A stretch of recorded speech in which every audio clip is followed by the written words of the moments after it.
achever ces interventions et avant de prendre un pot fraternel, je voudrais laisser la parole à Jean-Luc Mélenchon.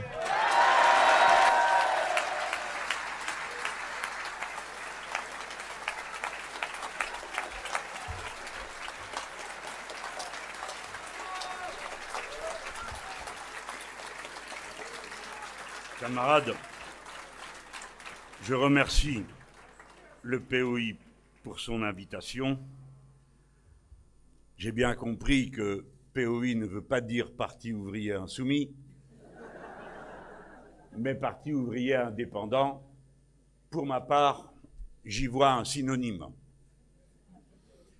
C'est parce que le mouvement insoumis, qui accueille dans son conseil politique le Parti ouvrier indépendant de plein exercice, est un mouvement indépendant depuis sa création et de par son programme de transition vers une autre société libérée du capitalisme que nous pouvons faire équipe ensemble dans la diversité des moments que nous vivons et qui, si souvent, exigent de nous un plein investissement intellectuel pour assumer la responsabilité qui désormais est la nôtre.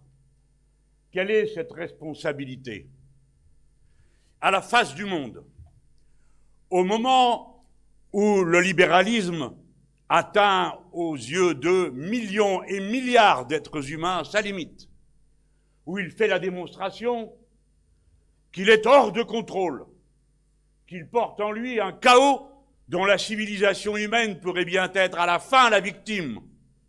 Hors de contrôle, quand l'ONU dit qu'il faut à tout prix interrompre le recours aux énergies carbonées, bloquer tout ce qui contribue au réchauffement climatique, et que dans le même temps, à la même date, les grands oligopoles ont sur la table plus de projets de gazoducs, de pipelines, c'est-à-dire entre autres choses de parcours de guerre, mais surtout de parcours de pollution aggravée. Hors de contrôle. La question du contrôle est la question centrale de notre époque, c'est-à-dire la question du pouvoir. Et nous sommes candidats au pouvoir dans ce pays et dans le monde. Et m'adressant à quelques-uns d'entre vous, comme l'a dit bien avant moi Léon Trotsky, un parti qui n'est pas candidat au pouvoir ne sert à rien.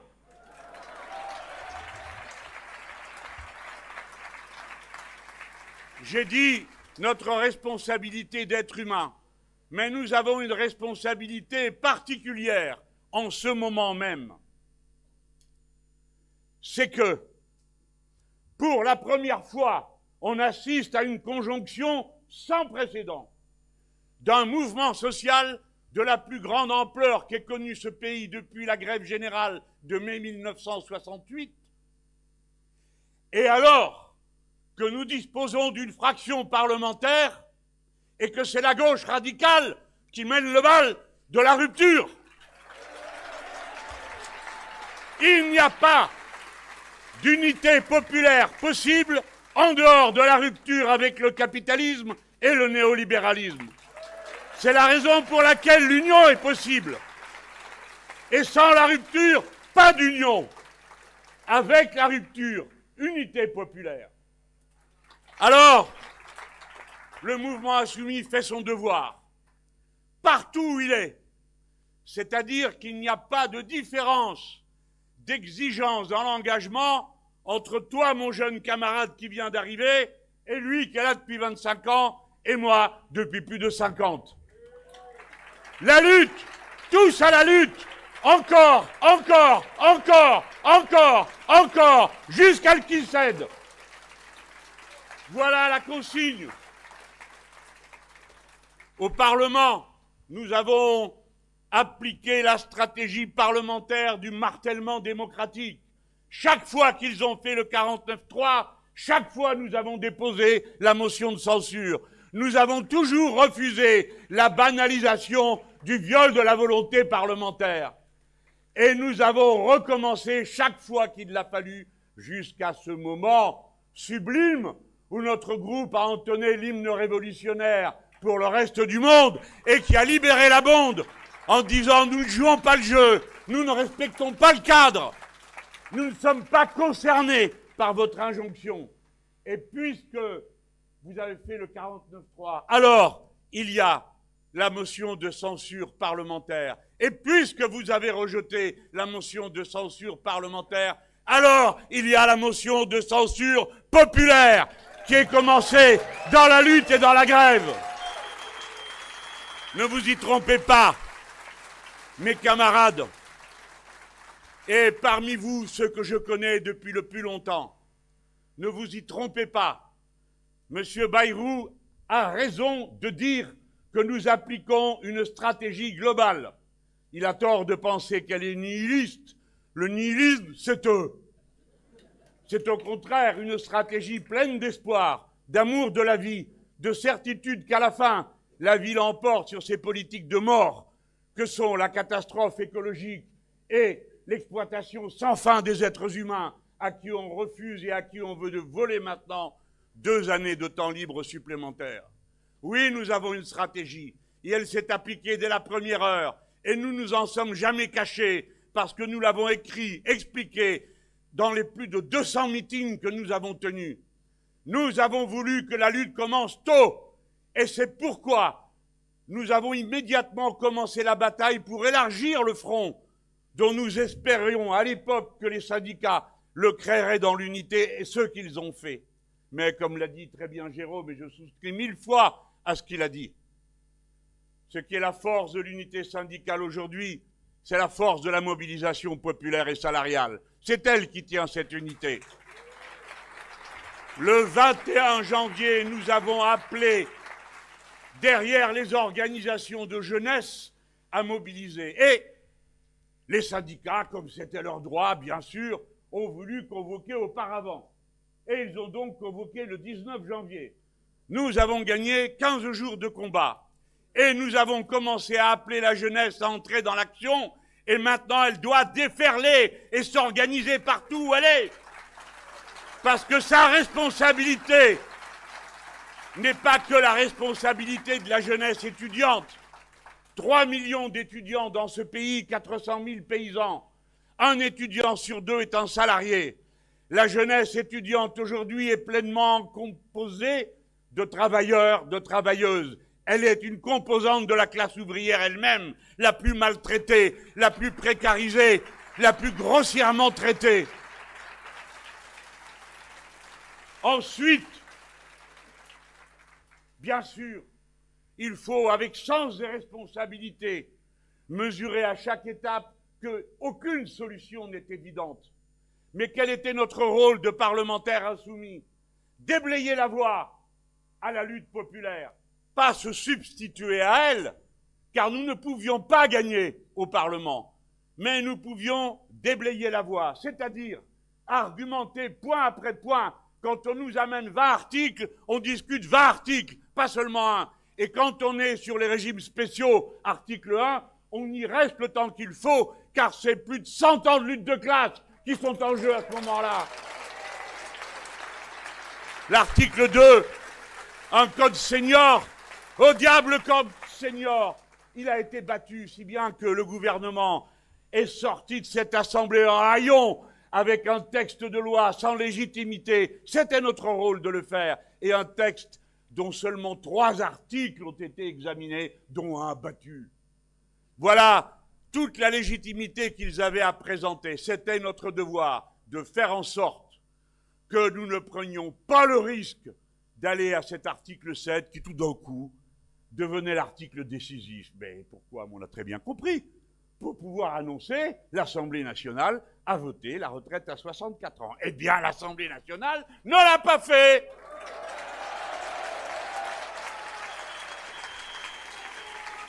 Nous avons eu, c'est vrai en route, comme l'a dit Olivier Faure, quelques divergences tactiques. Eh bien, on en a parlé. Et je ne les méprise pas, les divergences. Tout doit être écouté. Mais la raison l'a emporté. Et je crois qu'on a bien fait.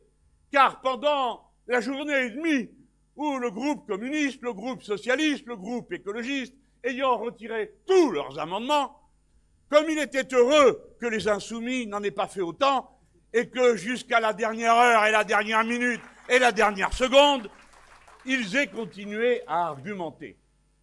Je le dis pas pour assumer je ne sais quelle gloriole des uns par rapport aux autres, mais pour que chacun soit bien convaincu que dorénavant, telle est notre responsabilité devant l'histoire et dans la lutte de classe.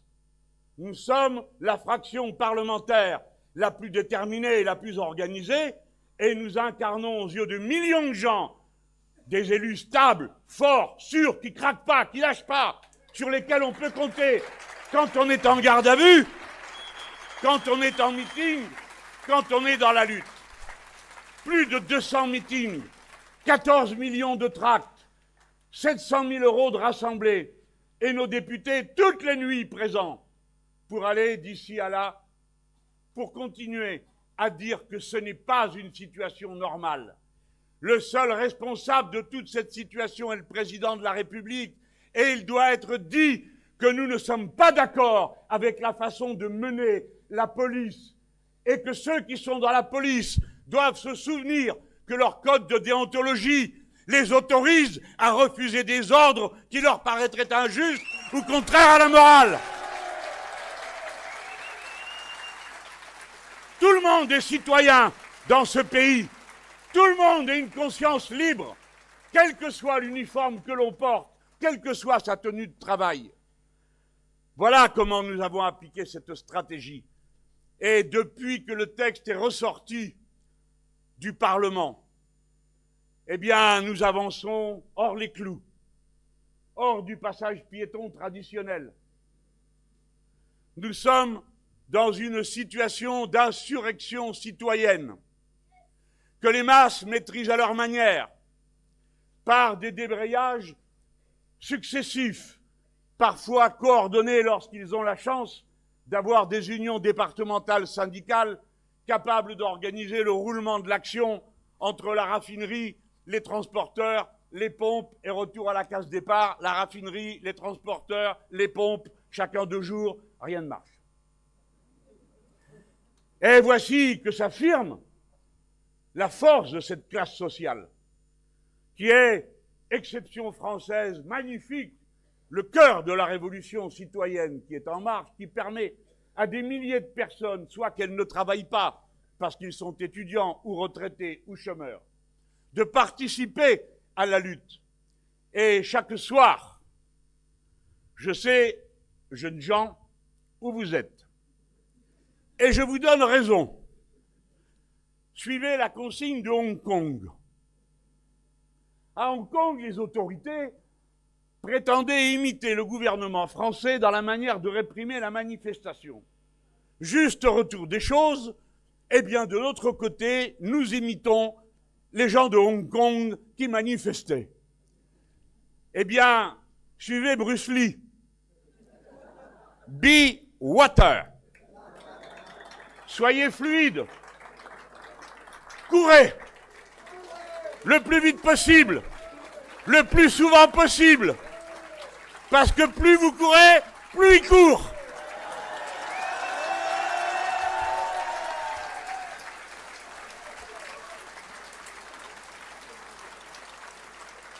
Quelqu'un doit gagner.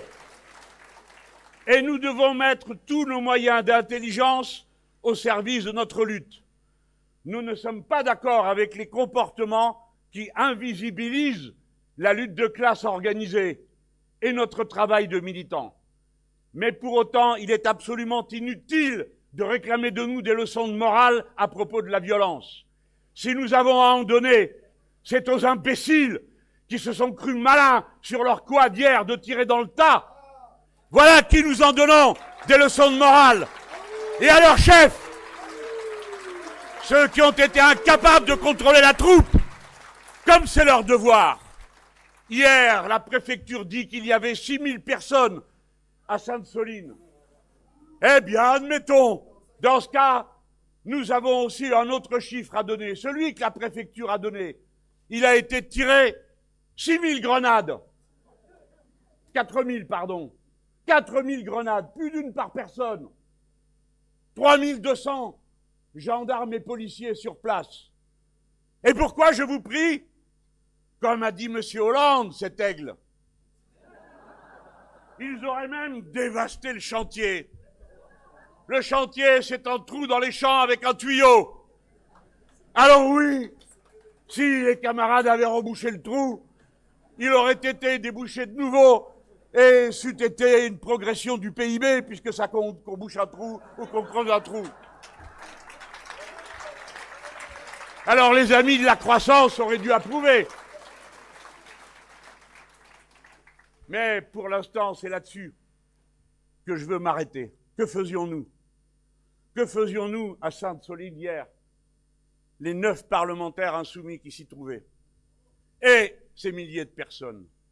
Nous luttons contre un modèle agricole totalement dépassé, qui ne garantit pas la souveraineté alimentaire du pays et qui est juste bon à produire pour un marché mondial dans lequel ces productions entrent en compétition avec toutes les productions de l'agriculture vivrière et donc jettent ensuite dans l'immigration des millions de personnes, tandis qu'ici, nous sommes incapables d'avoir des carottes ou des choux-fleurs dans la quantité dont nous avons besoin. Ce modèle absurde, au moment où le cycle de l'eau est totalement déréglé sur toute la planète et que dans notre campagne, tu t'en souviens, Jérôme, nous avons commencé par des meetings sur l'eau et les gens disaient « Mais de quoi parlez-vous » Nous parlons du capitalisme, régime maudit qui condamne la civilisation humaine au désastre si nous ne l'empêchons pas à temps de continuer ses ravages et ses saccages. Voilà ce qui est en jeu aujourd'hui à Sainte-Soline et chaque nuit dans la rue quand vous vous opposez fluidement. Vous vous opposez à ce qu'un homme tout seul décide que 2 ans de vie vont être volés. Et qu'est-ce qu'il décide? Qu'on augmente la surface de la marchandisation. Car tous ceux qui savent que si la retraite est à 64 ans, ils ne feront pas un mois de plus parce qu'ils n'en peuvent plus déjà et que souvent, il leur arrivera de partir avant et de chercher à faire la soudure entre le régime d'indemnisation qui sera le leur et leur situation de retraité. Tant et si bien qu'à ce moment-là, ils pourront jouir des lois nouvelles que M. Macron a fait voter en 2019, qui fait que toute cotisation à un plan d'épargne retraite est exemptée d'impôts et qu'ensuite, quand vous touchez la retraite qui vient par ce fonds de capitalisation, vous pouvez en retirer le 10% de vos impôts sur le revenu. Ces gens ont méthodiquement organisé le saccage du système collectiviste qu'est la sécurité sociale pour en résultat obliger les gens à aller demander au secteur privé ce qu'ils n'obtiennent plus de la solidarité des travailleurs. Voilà ce qu'ils ont dans la tête et rien d'autre. Parce qu'il y a 343 milliards d'euros qui sont sur la table, qui les font saliver d'envie. Eh bien, s'ils cherchent une solution, nous, on a fait notre boulot. À l'Assemblée nationale, dans les meetings, on le fait tous les jours. Mais si vous en voulez vraiment une, c'est à mon tour de vous rappeler, pas à vous, mais à tous ces phraseurs, que nous n'avons pas besoin d'eux pour penser avec responsabilité à notre avenir. Parce que figurez-vous que la sécurité sociale n'appartient pas à l'État, elle appartient aux cotisants, c'est-à-dire aux travailleurs. Et donc,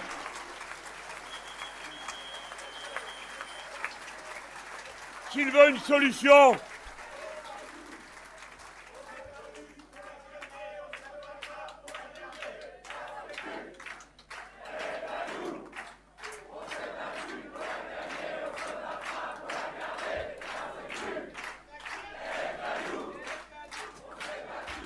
alors, camarades, si vous voulez une solution simple, confiez donc au conseil d'administration des caisses de la sécurité sociale d'avoir à veiller sur le bien commun des cotisants. Parce que c'est pour ça qu'elle est là. Et je ne vous cache pas que je finis par être assez agacé par ces gens qui sont venus nous donner des leçons sur la manière de mener la lutte et qui oublient que c'est leur responsabilité de gérer la sécurité sociale. Alors je dis aux organisations confédérées que je sais parfaitement l'écart qu'il y a entre les mots méchants et de mépris qui se sont adressés à nous et les sections syndicales sur le terrain, les unions départementales, les unions locales, les fédérations par métier, qui partout n'aspirent qu'à la fraternité, à la lutte unie, au combat. Il est largement temps que la sécurité sociale revienne dans les mains de ceux à qui elle appartient, c'est-à-dire les cotisants, et que des élections aient lieu à la sécurité sociale. Et on fera avancer de cette façon-là la démocratie. Merci de m'avoir écouté avec patience. Camarades, Chap, Dan et les autres, j'assume avec une immense fierté d'avoir été de ceux qui ont dit qu'il fallait qu'il y ait des candidats du POI à l'élection législative. Je suis extraordinairement fier, compte tenu de ce qu'a été ma propre histoire, qu'à cette occasion, lorsque la gauche de rupture s'est avancée devant, qu'elle le fasse avec un militant trotskiste. Le temps est passé où les trotskistes étaient mis de côté. Les trotskistes ont incarné une part de l'honneur communiste. Et maintenant, c'est notre fierté de les compter dans nos rangs, à l'Assemblée nationale et dans toutes les luttes.